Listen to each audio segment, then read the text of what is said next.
Bienvenue au Starter du jour pour bien démarrer sa journée. Aujourd'hui, j'aimerais vous encourager en vous disant ceci: le Seigneur ne vous contourne pas. Quels que soient les combats, les difficultés que vous vivez, le Seigneur ne fait pas abstraction de ce que vous êtes en train de vivre. Il vient vers vous et désire vous secourir. Il y a une histoire dans la Bible que j'aime énormément, c'est l'histoire de la veuve de Naïn. Il y a cette pauvre veuve qui a déjà perdu son mari, forcément, elle est veuve, mais également, là, elle vit un autre drame. La Bible nous dit qu'elle va mettre en terre son fils.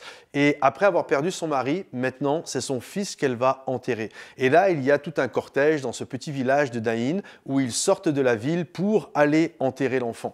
Et arrive un autre cortège. Si là, il y a un cortège de deuil, un cortège de mort, il y a un autre cortège qui arrive qui est un cortège de vie. Il y a le Seigneur Jésus entouré de plusieurs personnes qui sont autour de lui. Et là, les sourires, les visages expressifs, les yeux qui pétillent, ils viennent de vivre des choses extraordinaires.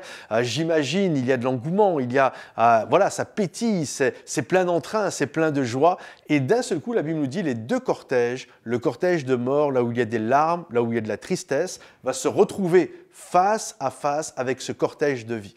Et vous savez, en règle générale, lorsqu'il y a la vie quelque part, on n'aime pas trop se mélanger avec des gens ouais, il y a de la tristesse, il y a de l'angoisse. Les gens préfèrent littéralement contourner. J'ai vu dernièrement un documentaire où il y a des migrants qui se sont mis sur un parking et là, alors qu'ils n'embêtent personne, mais le documentaire montrait que les gens, plutôt que d'aller faire leurs courses à cet endroit, parce que c'est tout le temps là qu'ils vont, ils préféraient contourner ce magasin et aller dans un autre magasin 20-25 minutes plus loin parce qu'ils ne voulaient pas avoir à faire face à cette souffrance, à tous ces gens qui sont dans le dénuement le plus total. Et il y a vraiment cette pensée, l'homme contourne finalement quand il y a de la souffrance. Quand je vais bien, j'ai pas envie souvent de me retrouver avec des gens qui ne vont pas bien.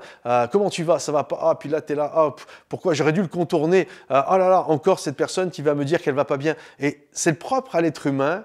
De manière générale, bien sûr, je parle, mais ce désir de vouloir contourner. La Bible nous dit que lorsque cette femme, cette veuve, dans son cortège de mort, qui est sur le point d'enterrer son fils, se retrouve face à Jésus, ce cortège de vie, Jésus n'a pas contourné sa souffrance. La Bible nous dit que Jésus est sorti du cortège de là où il était et il a été rejoindre cette veuve, la veuve de Naïn. Il a posé sa main sur le cercueil et il a dit, cette femme, ne pleure plus. Il a désiré l'encourager, non pas qu'il la reprenait parce qu'elle pleurait, mais ne pleure plus dans le sens de, il va y avoir une nouvelle histoire, il va y avoir un nouveau chemin, il va y avoir une espérance nouvelle qui va se placer pour toi. Alors j'aimerais te dire aujourd'hui, quels que soient les combats, quelles que soient les difficultés que tu es en train de vivre, perte d'un être cher, perte peut-être d'un emploi, combat, difficulté, le Seigneur aujourd'hui ne te contourne pas. Il n'est pas qu'avec ceux qui vont bien, mais il est capable de sortir de là où il est pour venir poser sa main sur ton épaule, t'encourager et t'aider à aller de l'avant. Alors garde courage, le Seigneur est près de toi, il va te bénir, il va te relever. Sois encouragé et à bientôt. Bye bye.